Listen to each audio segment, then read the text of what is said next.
Hi guys, my name is Kim and I'm one of Rae's assistants.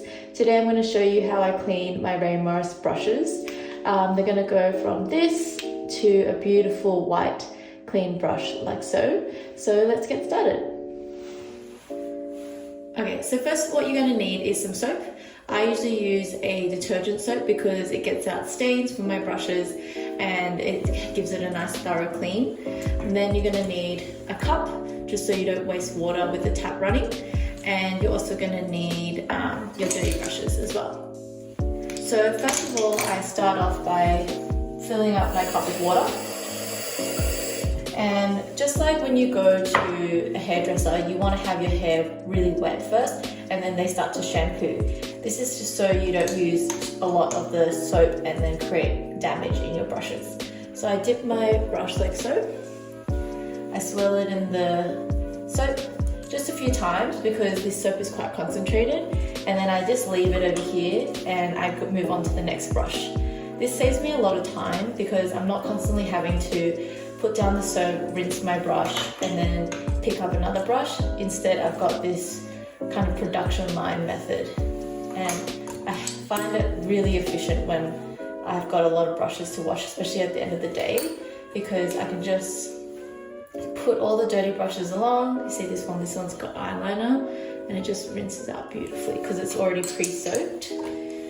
With the denser brushes, you want to really dip it in there. Just get all that water through the bristles, and just a few swipes, nothing too crazy. But yeah, I find that with this method, I'm saving a lot of water and it's a lot more efficient than my other method. And the reason why I'm doing a few swipes is because the soap is quite concentrated. You can use any soap. This one in particular is a stain remover soap, and I find it works the best for getting my brushes back to white. Also, when you're soaking it, you're kind of loosening all that powder, and the soap itself, because it's a stain remover, it will help loosen the grease and oils that are usually in foundation brushes. So highly recommend this method.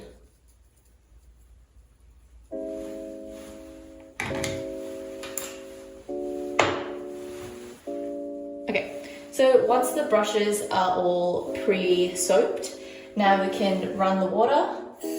I usually run it on cold or warm, and I angled my brush downwards. When you angle it downwards, you're not getting water in the ferrule, which might loosen the glue and may cause your bristles to loosen. So I angle it downwards, I massage it through with my fingers until I feel that there's no more slip. When there's no more slip, you have less soap, and that means that you're not going to get that really hardened, sticky residue when they dry. So I wring out the water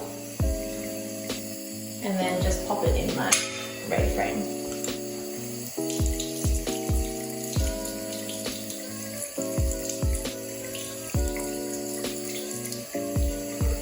Gently press the water out because you really want to make sure that these dry fast.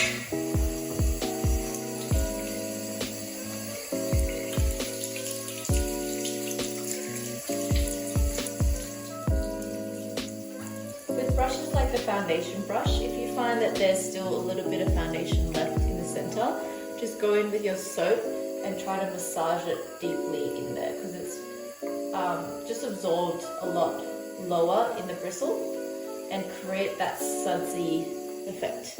That way you know that the bubbles are all lifting out the dirt. And then I rinse it like so. With the foundation brushes, you can be a little bit rougher because they are designed to buff into the skin like a foundation brush. So I usually just apply the same amount of pressure that I would to a face. And then just wring out the excess water. Since foundation brushes are a lot more dense, I try to squeeze out that water as much as possible. Sometimes with the eyeliner brushes, if you can't get all the dirt out, before soaking it in water and then using soap, I would use a little bit of alcohol, like a brush cleaner, and loosen up that waterproof eyeliner before putting the soap in. Now you can see that I'm applying water just below the ferrule. There's a little line where the barrel starts. That's where you want to avoid water going in because it might loosen up the glue. Now alternatively, if you don't have the Rae plate to dry it upside down, I'll just rinse out the soap out of all my brushes and then leave it to the side. Right now they're a bit damp, so I'll use a towel and just wring out the excess water, trying to get it to about 60 to 80% dry. And be quite gentle, you know, you can brush back and forth, squeeze out the excess, and then I'll hang it over an edge, just so that it has a dry area above and below it.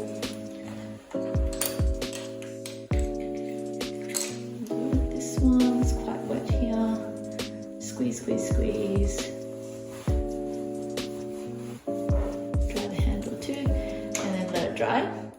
Now she does have the sleeves that comes with some of the face brushes.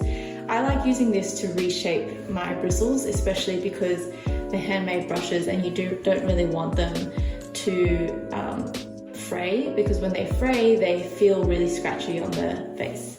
So I always have to dry these a little bit more before I put the sleeve in, otherwise they just don't dry as fast since all the hairs are stuck together.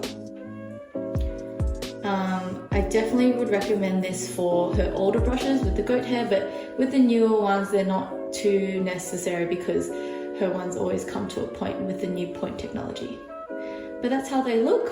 And I'm just going to do the rest of the brushes and be right back. If you don't have a Rae plate already, I do recommend getting one because they just make drying your brushes so much easier. And look how clean they are. This one had a lot of foundation on it, and the eye brushes definitely had heaps of liner, but they're absolutely clean now because of the pre-soaking as well as the soap. Hope you guys enjoyed.